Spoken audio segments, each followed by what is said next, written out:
हाँ जी मेरी प्यारी प्यारी काजू कतलियों, क्या हाल है। मेरा नाम है वंश एंड वेलकम बैक टू वंश के विचार। तो आ गया हूं लेके Baahubali strategy to clear the CA foundation exams Jan 2025। हाँ, काफी बड़े टाइम बाद आया हूं फाउंडेशन वाले बच्चों के लिए लेके।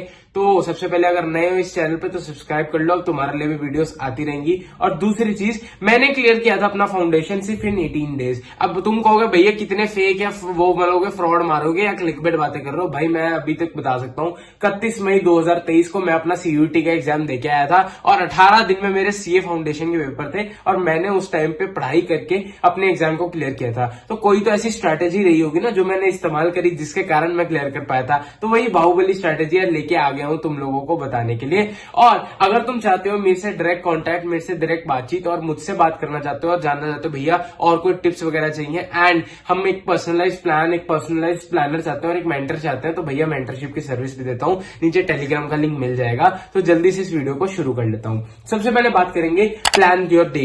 मतलब भैया हमें पता होना चाहिए हमारे पास कितने दिन बचे हैं और हमें उन दिनों को कैसे प्लान आउट करना है। आधी से दुनिया तो बिना किसी प्लान या बिना किसी स्ट्रेटेजी के बस चली जा रही है, कैसे चीजों को करेंगे। रिवीजन हमेशा प्लान तरीके से होती है भाई, वरना रिवीजन नहीं होती, वरना वो सिर्फ अंधेरे रूम में तीर चलाने के बराबर हो जाता है। अगर तुझे रिवीजन करनी है तो you need to plan everything कि कब मुझे क्या चीज पढ़ने वाली है और कैसे पढ़नी है। जनरली मैं प्लानर सर्विस प्रोवाइड करता हूं अपनी मेंटरशिप में, बट अपने प्लान आपको हमेशा खुद बनाने चाहिए, मैं यही बात करता हूं। वो दिक्कत ये आती है कि हमें पता नहीं होता हमें कब कौन से सब्जेक्ट को कैसे रखना चाहिए। तो मैं यही रिकमेंड करता हूं कि तुम स्टार्टिंग में हमेशा अपने डे के उस टाइम पे जब तुम सबसे पीक टाइम पे हो और तुमसे वो चीज होती हो। अब आधे लोग होंगे मैं सुबह जल्दी उठता हूं, आधे लोग होंगे मैं रात को लेट सोता हूं, बट जो भी पर्सन जिस टाइम पे सबसे एक्टिव हो उस एक्टिव टाइम पर तुम थ्योरी सब्जेक्ट्स को रखा करो, ताकि उनको रिवाइज करने में ज्यादातर मुश्किल होती है और एफर्ट लगते हैं, तो उनको उस टाइम पे रखा करो। और जो अपने प्रैक्टिकल सब्जेक्ट्स होते हैं जो इजी होते हैं, जो हमें जगा के रखते हैं और जिनको करने में भी मजा आता है, उन सब्जेक्ट्स को तुम उस टाइम पे रखा करो जब डे पूरा हो जाता है या तुम लेजी होते हो।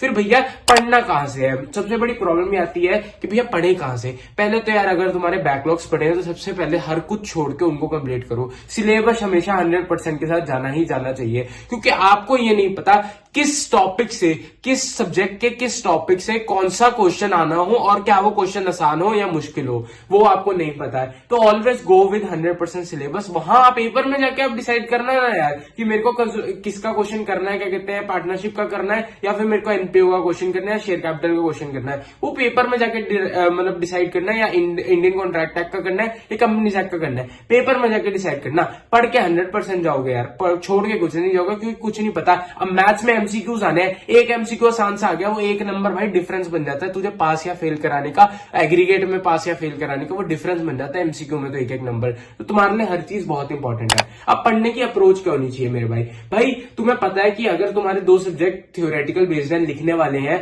तो उनको डिस्क्रिप्टिव टाइम है, तो उनको थोड़ा एफर्ट ज्यादा दिया करो, और जो एमसीक्यू टाइप है उनको टाइम कम दिया करो। बाकी इंस्टीट्यूट के 2 फेवरेट सब्जेक्ट बता देता हूं, एक है अपना लॉ और दूसरा अपना मैथ्स। इसमें तो इंस्टीट्यूट ने सोच रखा है कि तुझे फेल करके मानेगा ही मानेगा, और बहुत बच्चों के अटेम्प्ट भी लगे होंगे इस सब्जेक्ट के कारण। तो जब पता है अपनी नैया इस सब्जेक्ट में खराब है तो पहले ही टाइम देना शुरू कर दो ना यार। क्यों फिर पूरा पूरा दिन बैठ के अकाउंट्स और इकोनॉमिक्स करते रहते हो। Focus on your priority subjects, weak subjects जिन पे तुम्हें मेहनत करने की जरूरत है। यही तो टाइम है यार मेहनत करने का। इसके बाद कब करोगे अटेम्प्ट के बाद? तो अपने आप को अभी इन्हीं सब्जेक्ट्स पे टाइम ज्यादा लगाना शुरू करो। अब इन सब्जेक्ट्स को टाइम देना कैसे है? आई बिलीव कि लॉ एक ऐसा सब्जेक्ट है जो बार बार बोल बोल के लर्न करके याद होता है। एक टीचर का तुम रिविजन वीडियो या मैराथन लगा लोगे, उसको सारे लॉ के कंसेप्ट पता है भाई, और वो बोल भी लेगा। तुझे बोलने पड़ेंगे, तुझे लर्न करने पड़ेंगे, तब तक कोई चीज मैटर नहीं करती। तुझे ही बोलना पड़ेगा, तुझे ही लर्न करना पड़ेगा। और मैं एक और चीज बोलता हूँ, तू रिवीजन वीडियो लगा तो लेता है, उसमें सिर्फ वो बोलता है, तू एज ए वो नहीं बोलता है। टीचर एज ए टीचर तेरे को बोल रहा है, बट तू सिर्फ सुन रहा है, तेरे कानों में जा रहा है, बट तू बोल नहीं रहा, याद नहीं कर रहा। फिर पेपर में तू हैंडीकैप हो जाएगा, तुझे प्रोविजन याद नहीं आएगी और ये समझ नहीं आएगा कि मुझे लिखना कैसे है। एक तो यार आधी दुनिया ये टेंशन लेके बैठी हुई है, भैया आंसर राइटिंग कैसे होती है लॉ की। भाई तो एक बात गांठ बांध के याद कर ले, सिर्फ 2 चीजें लिख के आइयो, प्रोविजन और conclusion. Fact of the case वगैरह वगैरह भूल जा। ये भाई तेरे को प्यार है कि वो सिर्फ ये 2 चीजें देखेगा और तेरे को उसको प्रोविजन में आईसीआई के कीवर्ड नहीं दिखे तो वो तेरे इतने गंदे नंबर काटेगा ना कि तेरे को याद भी नहीं रखेगा कि बता भैया हो गया काम। फिर बात करने वाला हूं मैं अकाउंट्स की। भाई अकाउंट्स में मैं मानता हूं किसी टीचर की मैराथन पकड़ लो, मैराथन पकड़ के जल्दी जल्दी क्वेश्चन सॉल्व करने सीखो।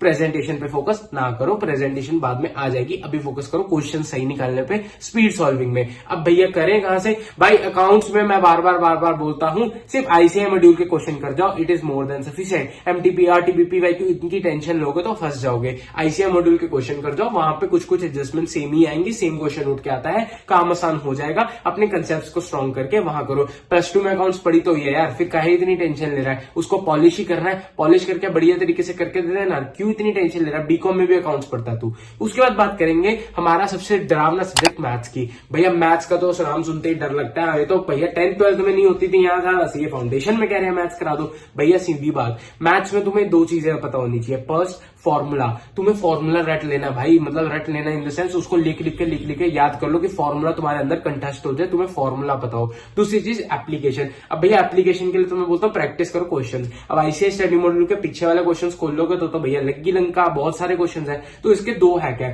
क्या, पहले जब तुमने फॉर्मूला पढ़ लिए, फॉर्मूला समझ लिए, फिर किसी टीचर की वीडियो लगा लो जिसने पूरा वन शॉट में वो चैप्टर खत्म कवर कराओ, फिर वन शॉट में बैठ के उसके साथ क्वेश्चंस को करो। वो टीचर जनरली तुम्हें सारे क्वेश्चंस कवर करा देगा, और कोशिश करो कि तुमसे इलस्ट्रेशंस के क्वेश्चंस को कवर कर जाओ। That is more than enough. ये चक्कर में ना पड़ो मेरे प्रैक्टिकल प्रॉब्लम्स हुए हैं कि नहीं हुए। इससे अच्छा एक पेपर लगा लेना किसी फैकल्टी का, या अगर हो सके तो मैं तुम्हारे लिए कोई पेपर बना के जरूर लेके आ जाऊंगा कि तुम मैथ्स का पेपर लगा लो, ताकि तुम्हारी चीजें क्लियर हो जाए और तुम्हें मैथ्स बढ़िया तरीके से करने को आ जाए। फिर बात करूंगा लास्ट टॉपिक की, जो है अपना इकोनॉमिक्स। इकोनॉमिक्स भाई एक ऐसा सब्जेक्ट है जो मैं मानता हूं तुम्हारी नैया पार लगा सकता है। इंस्टीट्यूट ने सबसे फ्री का सब्जेक्ट दे रखा है कि भैया इसमें नंबर बटोरो और अपने घर को जाओ मजे करो। इकोनॉमिक्स में क्या करा करो, इकोनॉमिक्स में हो सके जितना भी मैराथन लेक्चर्स देखा करो। इट इज बिकॉज जब तुम मैराथन लेक्चर्स देखते हो तो चीजें तुम्हें पता लगती है कहाँ कैसे है। और आईसीएस स्टडी मॉड्यूल को साथ में रेफर करा करो। अगर अपने नोट्स बना रखे हैं तो बहुत अच्छी बात है, नहीं बना रखे तो आईसीएस स्टडी मॉड्यूल को रेफर करा करो। तो जब तुम देखोगे ना तो वहां पे यार एमसीक्यू टाइप अप्रोच है। तो एमसीक्यू में पता होता है 4 ऑप्शन आने, 4 में से एक आधा तो क्लिक कर ही जाएगा। अगर तुमने वो चीज कहीं देखी भी हो, याद ना करी हो, पढ़ी ना हो, देखी भी हो, तब भी क्लिक कर जाती है। तो ऐसे करके अपने आप को फोकस में रखना और चीजों को बढ़िया से कर पाओगे। फिर भैया जो नए टॉपिक्स ऐड हुए हैं नए सिलेबस में, वो पढ़ के जाना, क्योंकि उनमें से क्वेश्चन आने के चांसेस काफी ज्यादा है। मैंने इंस्टीट्यूट को बहुत गौर से एनालाइज किया है। पेपर प्रेडिक्शन भी मैं देता हूं और मैं चीट शीट भी बना के देता हूं। तो जब मैंने दोनों चीज एनालाइज करी, मेरे को एक चीज पता लगी, तुम्हें हर चीज पढ़ के जानी है।